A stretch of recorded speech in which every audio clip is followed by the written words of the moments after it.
প্রায় 2 দশক পর তসলিমা নাসরিনের কলকাতায় ফেরা। গতকাল রবীন্দ্র সদনের অনুষ্ঠানে কবি জয় গোস্বামী মঞ্চের দিকে এগোতেই উত্তেজনা তৈরি হয়। হইচই দর্শকদের একাংশের। মঞ্চের দিকে এগিয়েও হইচইয়ের জেরে মঞ্চে না উঠেই দর্শক আসনে ফিরে যান কবি। ঘটনার জেরে মঞ্চে বলতে উঠতে থমকে যান তসলিমা নাসরিন। দর্শকদের শান্ত হওয়ার আবেদনও জানান লেখিকা। পরে পরিস্থিতি শান্ত হলে বক্তব্য শুরু করেন বাংলাদেশের নির্বাসিত লেখিকা। স্পর্শকাতর বিষয়। আমরা তো বারবার ওই জন্য বলছি যে এটা তো আমাদের সুরক্ষার বিষয়, দেশের সুরক্ষার বিষয়, প্রতিটি নাগরিকের সুরক্ষার বিষয়।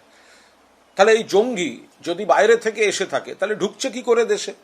আর যদি দেশের ভেতরের কিছু লোকের এরা যদি প্রভাবিত করে থাকে তাহলে এদের নেটওয়ার্কটা কিভাবে চলছে? এটা তো কেন্দ্রীয় গোয়েন্দা দপ্তরকে দেখতে হবে, কেন্দ্রের বিভিন্ন এজেন্সিগুলোকে দেখতে হবে। এটা তো শুধু কোনো না কোনো বিচ্ছিন্ন রাজ্য পুলিশের ইস্যু হতে পারে না। এরা একাধিক স্টেটে এদের কমিউনিকেশন রয়েছে, মুভমেন্ট রয়েছে বলে জানা যাচ্ছে। তো তাহলে তারা কিভাবে করছে, কেন করছে, কিভাবে করছে তারা, সেটা তো দেখতে হবে। আর সেটা কারা দেখবে? সেটা তো কেন্দ্রীয় সরকারের স্বরাষ্ট্র মন্ত্রক। তো তাদের এটা জুরিসডিকশন, তারা এটা পুরোপুরি তারা দেখবে, রাজ্যগুলিকে অ্যালার্ট করবে, এটা তো তাদের কাজ। তো তাদের দেখতে হবে সেগুলো। জঙ্গি হামিমকে গ্রেফতারের পর হামিমদের পাক যোগ আরও জোরালো হয়েছে। ধৃত হামিমের ফোন থেকে পাকিস্তানে যোগাযোগ করা হতো। ক্যালিফোর্নিয়া, মেক্সিকো সহ একাধিক দেশের রেজিস্টার্ড নম্বর থেকেও যোগাযোগ হতো। নিষিদ্ধ ক্রিপ্টো নেটওয়ার্কে আইএসআই এর মদতপুষ্ট ভাট্টি গ্যাংয়ের সঙ্গে যোগাযোগ ছিল।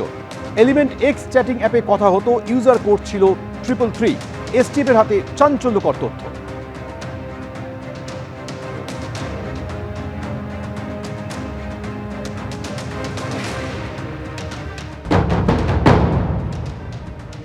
দেখুন, আজকে জঙ্গিরা এত সাহস পেল কোথা থেকে? সাহস পেয়েছে কারণ কি আগের সরকার, মমতা ব্যানার্জির সরকার ভোট ব্যাংকের পলিটিক্স করেছেন। আজকে আমাদের যারা নিপীড়িত হিন্দু ধর্ম, বৌদ্ধ, পার্সি, তাদেরকে নাগরিকত্ব দেওয়া হয়নি, কিন্তু টেররিস্ট গ্রুপ যারা জঙ্গি, ইলিগাল ইনফিল্ট্রেটার্স, তাদেরকে পেপারস বানিয়ে দেওয়া হয়েছে। এগুলো আশকারাটা পায় কোথা থেকে? আশকারা পেয়েছে 15 বছর ধরে আগের সরকার আশকারা দিয়েছে। বাংলার 11 কোটি মানুষের সুরক্ষা তারা চিন্তা করেনি, ভারতবর্ষের 140 কোটি মানুষের সুরক্ষা চিন্তা করা হয়নি, তারা শুধু ভোট ব্যাংকের পলিটিক্স করে গেছে। স্পর্শকাতর বিষয়। আমরা তো বারবার ওই জন্য বলছি যে এটা তো আমাদের সুরক্ষার বিষয়, দেশের সুরক্ষার বিষয়, প্রতিটি নাগরিকের সুরক্ষার বিষয়। তাহলে এই জঙ্গি যদি বাইরে থেকে এসে থাকে তাহলে ঢুকছে কি করে দেশে? আর যদি দেশের ভেতরের কিছু লোকের এরা যদি প্রভাবিত করে থাকে তাহলে এদের নেটওয়ার্কটা কিভাবে চলছে? এটা তো কেন্দ্রীয় গোয়েন্দা দপ্তরকে দেখতে হবে, কেন্দ্রের বিভিন্ন এজেন্সিগুলোকে দেখতে হবে। এটা তো শুধু কোনো না কোনো বিচ্ছিন্ন রাজ্য পুলিশের ইস্যু হতে পারে না। এরা একাধিক স্টেটে এদের কমিউনিকেশন রয়েছে, মুভমেন্ট রয়েছে বলে জানা যাচ্ছে। তো তাহলে তারা কিভাবে করছে, কেন করছে, কিভাবে করছে তারা, সেটা তো দেখতে হবে। আর সেটা কারা দেখবে? সেটা তো কেন্দ্রীয় সরকারের স্বরাষ্ট্র মন্ত্রক।